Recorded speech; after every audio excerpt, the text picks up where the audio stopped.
বাসর রাতে বউকে তুই বলে ডেকেছিলাম। বলেছিলাম তুই আমাকে আপনি করে ডাকবি, কাছে ঘেঁষার চেষ্টা করবি না কখনো।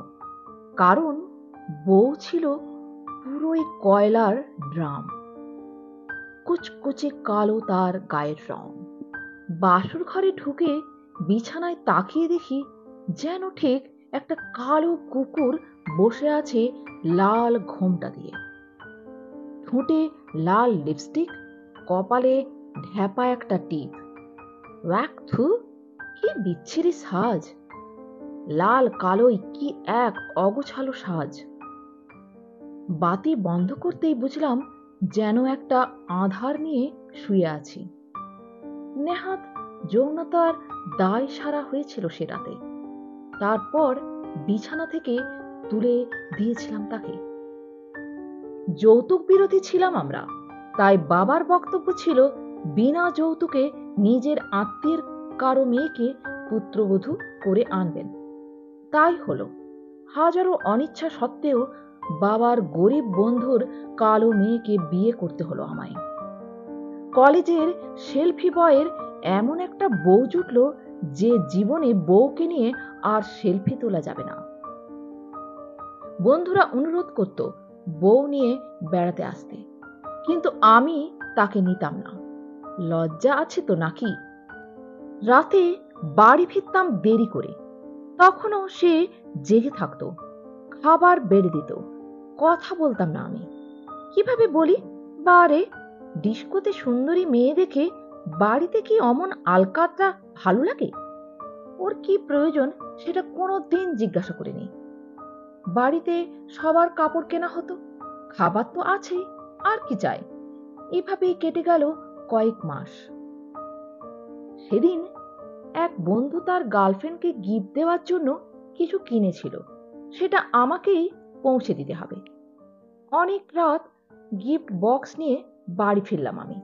দেখলাম সে সোফায় ঘুমিয়ে গেছে। ভাবলাম খেয়েছে তো।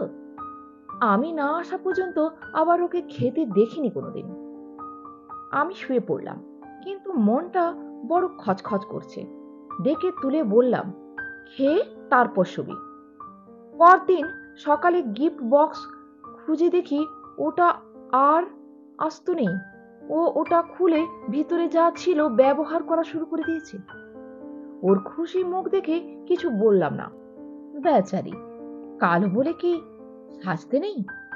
নিজেই হেসেছিলাম সেদিন। তারপর নতুন করে গিফট সাজিয়ে পৌঁছে দিলাম আমি।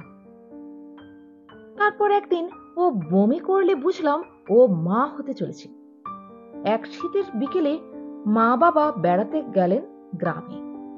বাসায় রইলাম আমি আর সে রাতে তাড়াতাড়ি বাড়ি ফিরলাম, কারণ বাড়ি পুরো একা। গ্রাম্য মেয়ে, বলা যায় না ভূতের ভয়টয় পায় নাকি। বাসায় ফিরে শুনলাম রান্না হয়নি।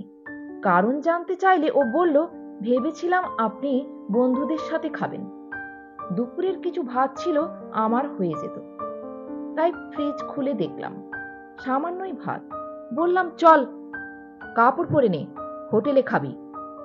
ও যেতে চাইল না। আমিও রেখে যেতে পারছি না একা বাড়ি বলে। অবশেষে দুজনে বাহির হলাম। রাতে শহর ও যেন হাঁ হয়ে দেখছিল। বললাম, হাত ধর, না হলে হারিয়ে যাবি। সেদিন প্রথম ও আমার হাত ধরেছিল। আমি ওর আঙুল ধরেছিলাম যাতে ও হারিয়ে না যায়। হোটেলে আমাকে আপনি করে বলবি না, তুমি করে বলবি, ঠিক আছে? ও মাথা নাড়ল, কিন্তু হোটেলে খাবার সময় ও একবারও আমায় ডাকেনি। উল্টো আমিই বলেছিলাম, তুই আরো কিছু খাবি? সেদিন দেখি স্নোর টিউব কেটে স্নো বাহির করছে। রেগে বললাম, স্নো ফুরিয়ে গেছে বলতে পারো না? সেদিনই সে আমার কাছে প্রথম শ্যাম্পু চেয়েছিল। আমি সেদিন ওকে নিয়ে মার্কেটে গেলাম কসমেটিক কিনতে। বন্ধুরা অনেকেই দেখেছিল সেদিন, কিন্তু সবাই বৌদি বলে যথেষ্ট রেসপেক্ট করেছিল। সবাই 3 দিন পর আড্ডাতে আসার জন্য অনুরোধ করেছিল ওকে।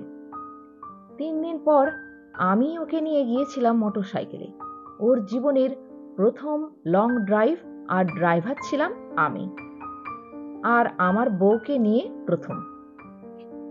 জীবনের প্রথম ওর জন্য আজ ঈশ্বরের দরবারে হাত তুলেছি আমি, ও যেন সুস্থ থাকে, কারণ আজ ও মা হবে, আমি বাবা হব। জানি না কোথা থেকে আজ এত কান্না আসছিল আমার। হাসপাতালে ওর কাছে বারবার ছুটে যাচ্ছিলাম। ও হাত ধরে যতবার বলেছিল ওর খুব ভয় করছে, ততবারই বলেছি ভয় পেও না, আমি আছি।